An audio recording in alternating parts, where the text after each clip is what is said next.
next, Building a Better You with Miss Lelia Lewis.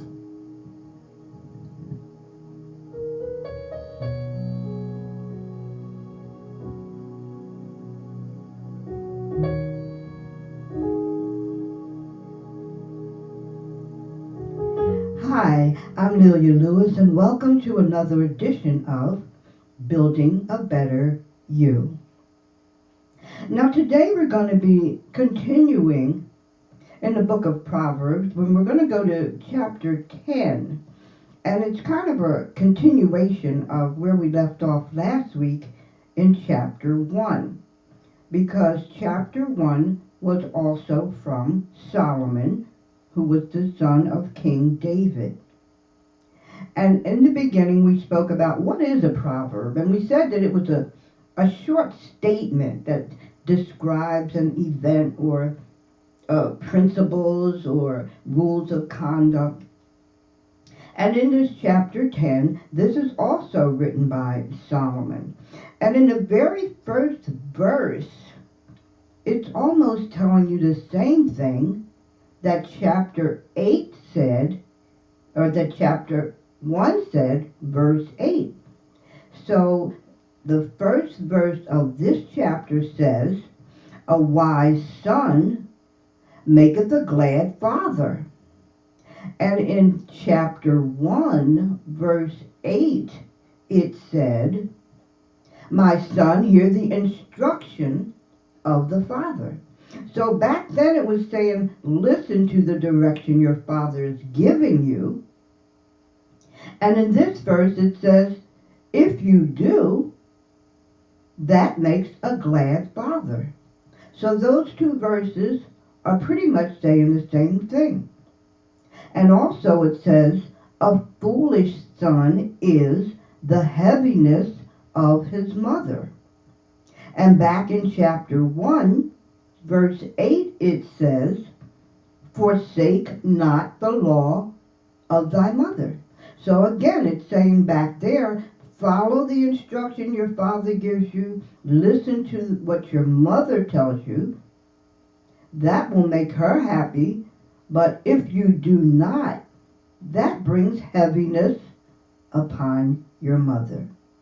So we're going to proceed in chapter 10, and we're going to read forward a few verses, and then we're going to stop and come back and review those. So chapter 2 says, treasures of wickedness profit nothing, but righteousness delivereth from death. The Lord will not suffer the soul of the righteous to famish, but he casteth away the substance of the wicked. He becometh poor that dealeth with a slack hand, but the hand of the diligent make rich. He that gathereth in summer is a wise son, but he that sleepeth in harvest is a son that causeth shame. Blessings are upon the head of the just, but violence covereth the mouth of the wicked. The memory of the just is blessed, but the name of the wicked shall rot. The wise in heart will receive commandments, but the prating fool shall fall. He that walketh upright walketh surely, but he that perverteth his ways shall be known. Now let's stop right there. Now we already reviewed the relationship of verse 1 in each of those chapters. Now verse 2 here says, treasures of wickedness. So that means what we spoke about. Anybody who's taken stuff from somebody else. We spoke last week about how people will try to get you to, come on, go in with us, and we're going to rob somebody, and then we'll split everything between us, anything we get. And this is where it's saying treasures. So if you do that, treasures of wickedness, that profit is nothing. So if you're going to go in with the group and the gang and rob somebody, even though you may get part of whatever was taken, That's short-lived. And we already said, things that are of not God are short-lived. So that's saying, it profiteth nothing. But righteousness delivereth from death. And righteousness simply means following God's word. Those that are free from sin, those have God's blessing. The Lord will not suffer the soul of the righteous to famine. And that simply means, to not suffer means to not endure. So that's just saying God will take care of us. As long as you're following his word, doing his will, he will take care of us. But he will cast away the substance of the wicked. And that means the importance, the meaning of. Anything that they're thinking of to do, it's going to just make it disappear. It's not going to be beneficial. It's not going to be profitable. So it's telling you constantly, in all of the words of Solomon, stay away. Do the right thing. Because if you don't, you will not benefit. Last week, it told you, it gave you warnings against violence. And it told you what the results would be if you did not accept wisdom. And back there in that verse, in that chapter, he was telling you how to attain wisdom. And now he's telling you the substance will be cast away of the wicked. He becometh poor that dealeth with a slack hand. And a slack hand means laziness, neglect. You're trying to get the easy way out. You're not going to gain anything by that. That means you become poor because you're not gaining anything, because you're not putting forth any effort. Everything that they asked you to come on, go with us, that's just trying to get the easy way out. That is using a slack hand. And to slack means to be neglectful, sluggish, don't want to work. But the hand of the diligent maketh rich. And what does diligent mean? That means putting forth an earnest effort. And in order to do that, you've got to follow God's word. You've got to make it your business not to have a slack hand, not to be lazy, not to try to find the easy way out. He that gathereth in the summer is a wise son, but he that sleepeth in the harvest is a son that causes shame. And that simply means, like they're using that as a crop. So if you're planting your seeds, and then when it's time for the harvest, you're somewhere sleeping, well, you've gained nothing. That's not profiting anything. You've got to plant the seeds, and then you've got to sow the seeds, and then you've got to pick the crop. Blessings are upon the head of the just. Blessings. That means as long as we're following God's word, he'll bless us. He'll take care of us. He'll protect us. That's what he does. That's who he is. But violence covereth the mouth of the wicked. The memory of the just is blessed. So people will always remember you. How will people remember you? How will your children remember you? What type of person will they remember you as? But the name of the wicked shall rot. And that simply means nobody will remember you, because you've done nothing worth remembering. I want to be worth remembering.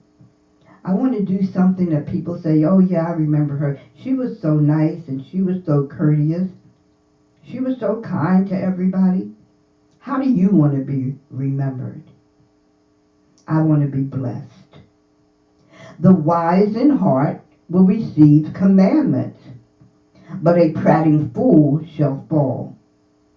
So the wise in heart, that's us again, because we're following the commandments. We're living by the commandments.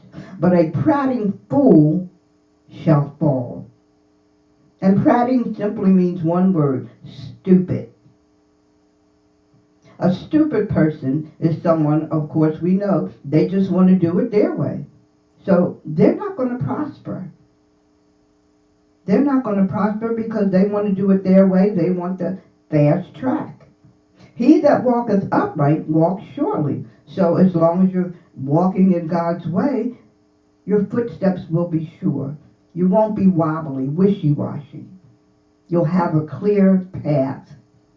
But he that perverteth his ways shall be known. And to pervert your ways, that means to corrupt. That means just doing the opposite of whatever's right. And that, his ways shall be known. And that reminds me of, again, something I saw on TV, on the news. The tow truck driver drove home and was getting out of his truck, and the guy ran up behind him with a gun, gonna rob him.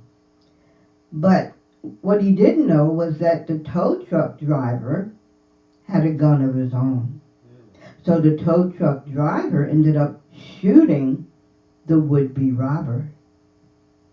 And I say all that to say, we spoke last week about the wide path and the narrow path. And everything has consequences. And the consequence of that was the tow truck driver killed the perpetrator. So he gained nothing. He was going to do something he had no business doing, no rhyme, no reason, didn't know the man, and now he has no life. And that's what it's saying here. You've got to stay on God's path. You cannot deviate. I don't care what people say. You can't deviate because you don't know what the outcome will be. Let's proceed. We're going to go down to verse 11. The mouth of the righteous man is a well life, but violence covereth the mouth of the wicked. Hatred stirreth up strife, but love covereth all sins.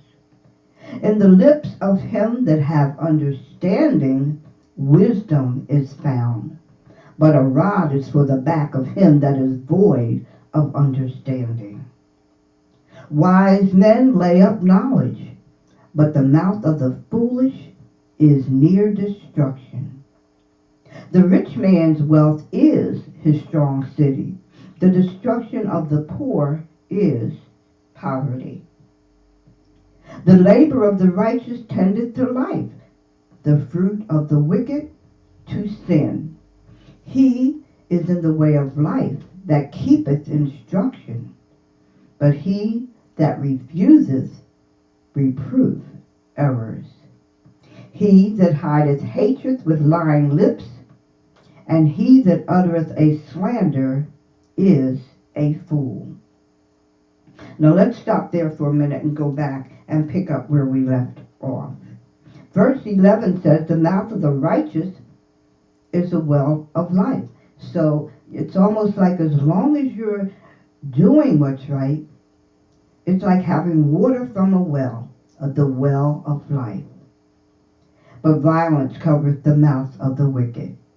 And we just illustrated that when I spoke about the tow truck driver. Hatred stirs up strifes. And what are strifes? Hard times, hardship. And hatred stirs that up. Because why do people hate? What's in hatred? Nothing. It's you don't like them because of what? What they look like, what they are, what they do. Well, if you don't like somebody, just stay away from them. You don't decide to stir up a group and say, well, let's go beat them up or let's go rob them. We don't like them anyway. That's not the way, because it says love covereth all sins. So stay away from them. You don't have to take violence. It doesn't take violence if you don't like somebody. And the point is, Jesus didn't dislike anybody. He may not have liked some of their ways, but he never hated anyone. So we've got to learn to follow in his footsteps. And that's the whole purpose, to change our way of living so that we can can live the way we should. Verse 13 says, in the lips of him that have understanding, wisdom is found. That's why we're reading. So we can get understanding. So we can get wisdom. So we can get knowledge. But a rod is for the back of him that is void of understanding. And to be void means without. So if you don't have any understanding, you're not going to even know where to begin to follow. That's why we have to study, read, meditate, and apply what we've learned. Wise men lay up knowledge. So that means that they're learning and they're keeping it in their heart and in their mind, and they're reading and they're rereading, and they're learning more and more every day. Because that's how you learn to live that way. And that's why so many of these verses kind of sound repetitious, because that's the point they want to get across. But the mouth of the fool is near destruction. Near destruction. And we already know what destruction is. That's ruin. That's ruin of yourself. So everything that they're saying, all these plots and plans and schemes, they're just bringing themselves closer to destruction. The rich man's wealth is a strong city. The destruction of the poor is their poverty. The labor of the righteous tendeth to life. So the harder you labor, the more earnest you are about following God's word. That gives you a longer life, a happier life, a more pleasant life. That's the whole point. But the fruit of the wicked leads to nothing. It's sin. There is no way out. He is in the way of life, keepeth the instruction, keepeth the direction, follows the direction. This is our manual. This is what we follow. But he that refuses reproof. And what did we say reproof was? Remember, we spoke about it last week. It's the reprimand. It's the scolding. We spoke about that. But it says here, he that refuses, ignores, doesn't want to hear. Last week we spoke wisdom, trying to give you advice about what to do and how to do it. And it says right here, if you refuse it, that's the biggest error you can make. Because you need guidance. You need reprimand. We spoke about how we have to do that with our kids. We tell them over and over again, don't do that, you're going to get hurt. Don't do this, you're going to get hurt. But they ignore us. They ignore us. Our kids ignore us when we try to prevent them from having harm until they fall or get hurt or whatever. And now it's too late. And this is what they're saying. That is a big error. And he that hideth hatred with lying lips. That means what we spoke about. They tell you one thing about, oh yeah, come on, it won't hurt anybody, we'll be okay. Come on and go with us. But maybe deep inside they don't really like you anyway. You've got to be careful of what people say. You can't go by what people say. Watch how they act, who they're around. And he that uttereth slander is a fool. And slander is false allegations against people. That's how they get you to come along with them. Oh, don't listen to them. They're not talking about anything. You don't need to listen to that. Well, you do. You do need to listen. You do need to pay attention. Now, we're going to go on to verse 23. Because verse 23 says, it is as sport to a fool to do mischief. Well, what kind of way is that to have fun? That doesn't make sense. But to a man of understanding, he hath wisdom. The fear of the wicked, it shall come upon him. But the desire of the righteous shall be granted. As the whirlwind passes, so is the wicked no more. But the righteous is an everlasting foundation. Now that, just those few sentences right there. Verse 23, it is a sport. It's like fun to a fool to do mischief. So to them it's great fun. Come on, let's go do this. It'll be fun. Just because we're going to harm somebody, take advantage of somebody they don't even know. Where's the fun in that? That shows how misguided they are. But a man of understanding hath wisdom. And that's what we're trying to accomplish. When we go through this every single week, we're trying to get more and more knowledge and more wisdom. It says the fear of the wicked, it shall come upon him. And we just spoke about that because it did. In the tow truck driver, the perpetrator, he lost out. It came back to haunt him. But the desire of the righteous shall be granted because God is watching over us. Verse 27 says, the fear of the Lord prolongeth your days, but the years of the wicked shall be shortened. The hope of the righteous shall be gladness, but the expectation of the wicked shall perish. So everything they're thinking about is not going to even happen. The way of the Lord is strength to the upright, but the destruction shall be the work of those of iniquity. So as long as we're doing what we should be, we'll always be strengthened by God. He will give us the strength to go forward, to do what we need to do.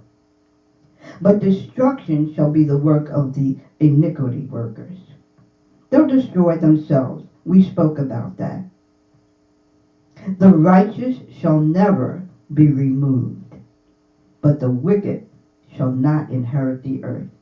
So as long as we're following God's word, we're being the righteous ones, we shall never be removed. That's how we create generation after generation. Because what we learn, we teach our children. And what they learn, they teach their children. So we've got to stay on top of this, keep our knowledge going, our wisdom going, and all the goodness of God so that we can transfer it to our children. And that's why it says the righteous shall never be removed. That's generation after generation. The mouth of the just brings forth wisdom. And that's what we just said. Bringing it forth means you have to tell it to somebody. The mouth of the just. You don't just read it and keep it to yourself. But the froward tongue shall be cut off.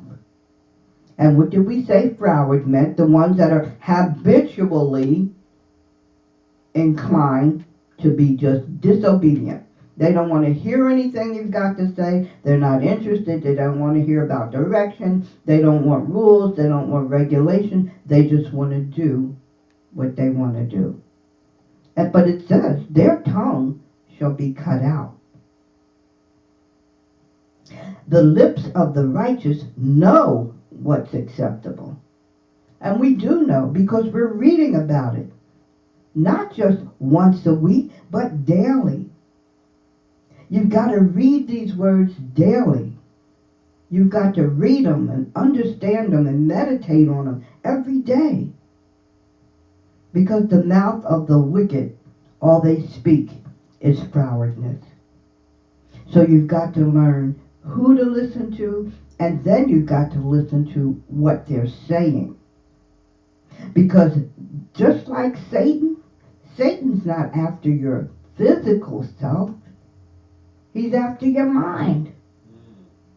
Because that's where it all begins, in your mind. And if he can get you to start thinking the way he wants you to think, once it's in your mind, it starts growing. And then they say, well, it's going to be easy. Don't worry about it. You can do this. And sometimes you feel like, you're in a place where there's no way out. And I used to think about that. I thought about a nursery rhyme we used to say way back in the day. I don't know how many of you remember it. And it was called Humpty Dumpty. And what did it say? Humpty Dumpty sat on a wall. Humpty Dumpty had a great fall. All the king's horses and all the king's men couldn't put Humpty Dumpty together again. And as I thought about that, because sometimes I'm in that kind of a place, I wrote this poem, and it's called God's Nursery Rhyme. And it goes like this. I once was like Humpty Dumpty, who sat upon a great wall. And just like Humpty Dumpty did, I also had a great fall. There was no one to pick me up from the place where I had been, but I knew that I had Jesus to put me back together again. He mends our hearts and cleanses our soul and guides us day by day, just like in the days of old, but his word we must always obey. Our lives sometimes are like nursery rhymes. We don't always understand, but the one thing that we know for sure is we're in God's unchanging hand. So I ask you, do you ever feel like that, like you're in a place where, you're down in a pit somewhere and you can't seem to find your way out? You just don't know what to do. Well, the good news here is, unlike Humpty Dumpty, we do have someone to pick us up and put us back together again. All you have to do is ask. God's always ready and willing to pick us up, dust us off, and put us back on the right path.